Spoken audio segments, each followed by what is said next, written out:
வேட்பாளர் விஜய் போட்டியிட இருக்கிறார் தகவல் சொல்றாங்க. அவர்களை எதிர்த்து அதிமுக நேரடியாக களம் காணவில்லையா? கூட்டணின்னு அமைத்த பிறகு எல்லாம் சமமா தான் பார்க்கணும். சிறுதுளி பெருவெல்லம். இந்த கட்சி சின்னது அந்த கட்சி சின்னதெல்லாம் இங்க இடமே கிடையாது. இந்த எலெக்ஷன்ல முக்கியமான ஒரு ஸ்பாய்லரா இருக்க போறாரு அப்படின்னு பார்க்கப்படுவது வந்து விஜய். பெரம்பூர்ல வேற நிக்க போறாரு. அவரை எதிர்த்து அதிமுக டைரக்டா இறங்கல, பாமகக்கு இந்த சீட்டை கொடுத்துட்டாங்க. சோ எப்படி இருக்க போகுது வந்து தோத்துருச்சுன்னு காமிக்கிற மாதிரி தான் நிக்க கூடாது. விஜய் மீது அவங்க சாஃப்ட் கார்னரா தான் இருக்காங்க ஏடிஎம்கே. ஒருவேளை திமுகவுக்கும் விஜய்க்கு தான் போட்டின்னு அவங்களே பல இடங்களில் விலகுறாங்களா என்ன எதுன்னு தெரியல. எம்ஜிஆர் மாயத்தவரை நிற்கும் போது பொன்முத்துராமலிங்கத்தை திமுக தான் நிப்பாட்டுச்சு. உங்களுக்கு யாரையும் டம்மி கேண்டிடேட் நிப்பாட்டியே முட்டி மோதி பார்க்கணுங்க. எம்ஜிஆர் நின்று நான் ஜெயிச்சேன்னு சொல்லணும், எம்ஜிஆர் நின்று தோத்தேன்னு சொல்லணும். அதை விட்டுட்டு போய்கிட்டு விஜய் எடுத்து நிற்கிறப்ப ரெட்டால நிற்க வேண்டியதானே. போய் பாமக போய் கொடுத்துட்டு இருக்கீங்க அவங்க. அதிமுக திமுகனுடைய ரெண்டுமே சிங்கங்க, வேற லெவல்ல இருக்கும். நீங்க அதெல்லாம் எடுத்து வரணும், டைனோசர் மாதிரி இருக்கணும். நீங்க ரெண்டு சிங்கங்களை எடுத்து போடுறீங்கன்னா வெறித்தனமா போராடணும், தூங்கக்கூடாது, வேலை பார்க்கணும். திமுக எதிராக அதிமுக, அதிமுக எதிராக திமுக வேலை பார்க்கணும். நீங்க ரெண்டையும் விஜயோட வேகம் பத்தலன்றீங்களா? ஆமா, எடப்பாடி தொடங்கிட்டாருங்க, அவங்க ஸ்டாலின் தொடங்கிட்டாரு, கூட்டணி கட்சியில் தொடங்கிட்டாங்க, விடுதலை சித்திகள் அவங்க எல்லாம் வேலை பார்க்க ஆரம்பிச்சிட்டாங்க. கம்யூனிஸ்டுகள் எல்லாமே அந்த மூடு எலெக்ஷன் மூடு வந்து பாருங்க. ஒரு ஆக்டிவ்னஸ் ஒரு இருந்துச்சு, அங்கங்கே தொகுதிகளில் வேலை பார்த்துட்டு இருந்தாங்க. ஆனால் இப்போ ரொம்ப சைலண்டான மாதிரி ஒரு ஃபீல் இருக்கு. இப்போ வரையும் கூட அவர் பேசலையே. டேட் இப்போ 9ஆம் தேதி பாண்டிச்சேரி எலெக்ஷன், தமிழ்நாடுக்கு 23, 9ஆம் தேதி பாண்டிச்சேரியில் கேண்டிடேட் அனௌன்ஸ் பண்ணிட்டாரு. கேண்டிடேட் யாருமே அவங்க கட்சிக்காரங்க இல்லையா, பிஜேபி ஏடிபி அனௌன்ஸ் பண்ணிருக்காங்க. இப்போ 234 தொகுதிக்கு எப்படி கேண்டிடேட் போக போறாங்கன்னு தான் தெரியல. நாம் தமிழர் கட்சியும் ஒரு பக்கம் தீவிரமான களத்துல தேர்தல் காலம் 234 நாளும் தேர்தல் பிரச்சாரம் தான் அவங்களுக்கு. சீமானு ஓட்டு போட்டுட்டு இருந்தவங்க பல பேர் விஜய் போடுவாங்க.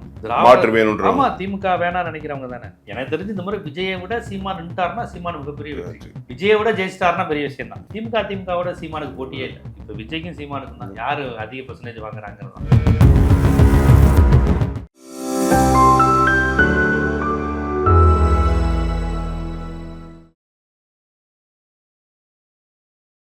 ப்ரோவோக் வாய்ஸ் நேயர்களுக்கு வணக்கம். இன்றைய சிறப்பு நேர்காணலில் நம்முடன் இணைந்திருப்பவர் ஜீவா டுடே ஜீவ சகாப்தன் அவர்கள். வணக்கம் சார். வணக்கம். இந்த எலெக்ஷன்ல முக்கியமான ஒரு ஸ்பாய்லரா இருக்க போறாரு அப்படின்னு பார்க்கப்படுவது வந்து விஜய். பெரம்பூர்ல வேற நிக்க போறாரு. அவரை எதிர்த்து அதிமுக டைரக்டா இறங்கல, பாமகக்கு இந்த சீட்டை கொடுத்துட்டாங்க. ஸோ எப்படி இருக்க போகுது வந்து தோத்துருச்சுன்னு காமிக்கிற மாதிரி தான் நிக்க கூடாது. எப்பவுமே முட்டி மோதி நிக்கணும், அடிச்சு நிக்கணும். எம்ஜிஆர் எதிர்த்து திமுக வந்து வல்லரசுன்னு ஒரு ஸ்ட்ராங் கேண்டிடேட்டை இறக்கணுங்க. வல்லரசு பாடுபுலாக்கு அந்த ஏரியாவில் பெரிய ஆள் நிப்பாட்டுச்சேன், வாய்ப்பு இல்லையே. எம்ஜிஆர் மாயத்தவரை நிற்கும் போது பொன்முத்துராமலிங்கத்தை திமுக தான் நிப்பாட்டுச்சு. உங்களுக்கு யாரையும் டம்மி கேண்டிடேட் நிப்பாட்டலையே, முட்டி மோதி பார்க்கணுங்க. எம்ஜிஆர் நின்று நான் ஜெயிச்சேன்னு சொல்லணும், எம்ஜிஆர் நின்று தோத்தேன்னு சொல்லணும். அந்த தாங்க நேம். அதை விட்டுட்டு போய்கிட்டு விஜய் எடுத்து நிற்கிறப்ப ரெட்டால நிற்க வேண்டியதானே. போய் பாமக போய் கொடுத்துட்டு இருக்கீங்க அவங்க.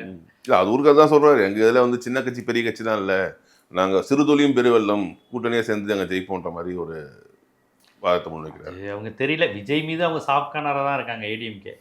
ஒருவேளை திமுகவுக்கும் விஜய்க்கு தான் போட்டின்னு அவங்களே பல இடங்களில் விலகுறாங்களா என்ன எதுன்னு தெரியல. ஆனால் எனக்கு நம்ம தேர்தல் வேலைகள் இதெல்லாம் தொடங்கும் போது ஏடிஎம்கே வந்து ஒரு மாதம் ஆயிரும். திமுக அதிமுகங்கிறது தான் தமிழ்நாட்டில் எனக்கு தெரிஞ்சு நிற்கும். நீங்கள் பாருங்களேன், 1 மாதம் 2 மாதத்துக்கு முன்னாடி இருந்த விஜயோடைய டாக் இப்போ குறைஞ்சிருக்கு. ஏடிஎம்கேவே இல்லை, அந்த இடத்துல விஜய் வந்துட்டாருனாங்க. திமுக அடுத்து விஜய், திமுக அடுத்து விஜய்னாங்க. இப்போ இந்த கேண்டிடேட்லாம் அறிவிச்சோன்னு பாருங்களேன், ஏடிஎம்கேக்கான அந்த கும்பம் வந்துடும். திமுகலாம் அவ்வளோ சீக்கிரம் குடும்பத்தை விட்டு போகாது. வேலை பார்க்குற ஸ்டைலு, வேலை பார்க்குற விதம், பூத் ஏஜென்ட் இதெல்லாம் திமுக தான் இருக்கும். அதுவும் கூட்டணியோடு வந்து நிற்கிறான். 10 கட்சி 8 கட்சி கூட்டிகிட்டு வந்து நிற்பான். தெருவில் நிற்கும் போது, கொல்லும் போது, போஸ்டர் ஓட்டுறது. அதில் வந்து அதிமுகவை மீறி விஜய் ஜெயிச்சிருமான்னு எனக்கு தெரியல. சில சிட்டி பகுதிகளில் அதிமுகவா வலிஞ்சு போய் எங்களை காலி பண்ணுங்கன்னு சொன்னாதான் உண்டு. அவங்களா அந்த தொகுதியெல்லாம் போட்டிருக்காங்களா சில பகுதி, அந்த மாதிரி இடங்கள்ல அடி வாங்க மாதிரி இருக்கும். ஓவராலாக வந்து திமுக அடுத்து அதிமுக நிலை தான் தமிழ்நாட்டில் வரும். அப்படி ஒன்றும் அதிமுக ஒளிஞ்சு போயிடாதுன்னு பார்க்குறேன். விஜயோட செயல்பாடுகள் எப்படி இருக்க போகுதுன்னு நினைக்கிறீங்க நீங்கள்? ஒரு எக்ஸ்பெக்டேஷன். அவர் கட்சி ஆரம்பிச்சிலேருந்து எப்படி இருக்க போகுதுன்னு நம்மளும் எதிர்பார்த்துட்டு தான் இருக்கோம். அவருடைய செயல்பாடுகள் எதுவுமே இல்லையே, ஒரு போராட்டம் பேரணின்னு எதுவுமே இல்லையே. பாப்போம் தேர்தல் பிரச்சாரம் எப்படி பண்ண. தேர்தல் கட்சிக்காரங்க பண்ணிட்டு தானே இருக்காங்க. இப்போ கூட ரீசெண்டாக ஒரு ஆதவர்ஜனா கூட அந்த போராட்டத்தில் ரஜினி பற்றி சர்ச்சையாச்சு. அந்த மாதிரி போராட்டங்கள் அவங்களுடைய பிரச்சாரம்லாம் விஜய் கட்சிக்கான இமேஜை குறைச்சி விட்டுரும். நாஞ்சில் சம்பத் போன்றவர்களும் செங்கோட்டையன் போன்றவர்களும் பேச வைக்கணும். ஏன் அவங்களெல்லாம் பேசவே வைக்க மாட்டேங்கிறாங்கன்னு தெரியல. அவங்க தனித்தனியாக ஊர்களில் அங்கங்கே கூட்டம் போட்டுட்டு இருக்காங்க. அது பெரிய கவரேஜுக்கு வரதில்லை, அவ்வளோதான். அதான் சொல்கிறேனே, அதிமுக திமுகனுடைய ரெண்டுமே சிங்கங்க, வேற லெவலில் இருக்கும். நீங்கள் அதெல்லாம் எடுத்து வரணும், டைனோசர் மாதிரி இருக்கணும். நீங்கள் ரெண்டு சிங்கங்களை எடுத்து போடுறீங்கன்னா வெறித்தனமாக போராடணும், தூங்கக்கூடாது, வேலை பார்க்கணும். திமுகக்கு எதிராக அதிமுக, அதிமுக எதிராக திமுக வேலை பார்க்க நீங்க ரெண்டையும் அடிச்சு விஜயோட வேகம் பத்தலன்றீங்களா? ஆமா, எடப்பாடி தொடங்கிட்டாருங்க, அவங்க ஸ்டாலின் தொடங்கிட்டாரு, கூட்டணி கட்சிகள் தொடங்கிட்டாங்க, விடுதலை சித்திகள் அவங்க எல்லாம் வேலை பார்க்க ஆரம்பிச்சிட்டாங்க, கம்யூனிஸ்டுகள் எல்லாமே. அந்த மூடு எலெக்ஷன் மூடு வந்துச்சு பாருங்க, எல்லா கட்சிக்காரனும் எலெக்ஷன் மூடு வருது பாருங்க. டிக்கெட்ல உட்காந்து பேச ஆரம்பிச்சிருவான், அடுத்து இப்படியா இருந்த போவோம் அப்படி இப்படின்னு. இந்த எலெக்ஷனுடைய இந்த அஜெண்டாக்குள்ள விஜய் வராரா, அந்த ரசிகர்கள் வராங்களாங்கிறது தான் கவனிக்க வேண்டிய விஷயம். விஜயகாந்த் வந்தாருன்னா முதல் எலெக்ஷன்லேயே அவருக்கு அந்த ட்ரெண்ட் இருந்தது. ஏன்னா 15 வருஷமா அவங்க ரசிகர்கள் வந்து அந்த வேலை பார்த்தாங்க, எலெக்ஷன் வேலை பார்த்துட்டு தான் 2005 வந்தாங்க. 2005 அவரு கட்சியை தொடங்கின அந்த மதுரை மாநாட்டுக்கு அடுத்ததுலேருந்தே அவங்க அந்த விகரசா தனியில் ஆரம்பிச்சிட்டாங்க. அவங்க விஜயகாந்த் ரசிகர்லாம் ரசிகர் மாதிரி இருக்க மாட்டான், உங்க வீட்டுல பெரியப்பா மாமாவா இருப்பான். என்னடா தம்பி சிகரெட் கிளப்புறா அப்படின்னு சொல்ற மாதிரி இருப்பான். இவன் விஜய் ரசிகர் மாதிரி சிகரெட் பிடிக்கிறவனா இருக்க மாட்டான். சிகரெட் கிளப்பிட்டு தம்பி ஒழுங்காரு, என்னம்மா தண்ணி பிரச்சனை என்ன பேசுவோமா மாமா, வேட்டி கட்டி இருப்பாங்க, வேற மாதிரி இருப்பாங்க விஜயகாந்த் ரசிகர்லாம். விஜயகாந்த் படத்துக்கே அவங்க அப்படிதான் வருவாங்க, இந்த மாதிரி மோதிரம் போட்டுருப்பாங்க, கட்சி மோதிரம் கேப்டனு வச்சுட்டு வணக்கம்மா எப்படி இருக்கீங்க, அந்த பொட்டு ஞாபகம் இருக்கு. மக்களுக்கு வந்து அவங்க பார்க்கும்போது சினிமாக்காரன்னு தோணாது, கட்சிக்காரர் வர்றாரு அப்படின்னாங்க. அதனால அவ்வளோ ஓட்டு வாங்கினாங்க 8%. இது விஜய் ரசிகர்கள் எப்படி பண்ண போறாங்கன்னு தெரியல, அந்த கான்செப்ட் அந்த ஸ்ட்ரக்சருக்குள்ள அவங்க வருவாங்களான்னு தெரியல.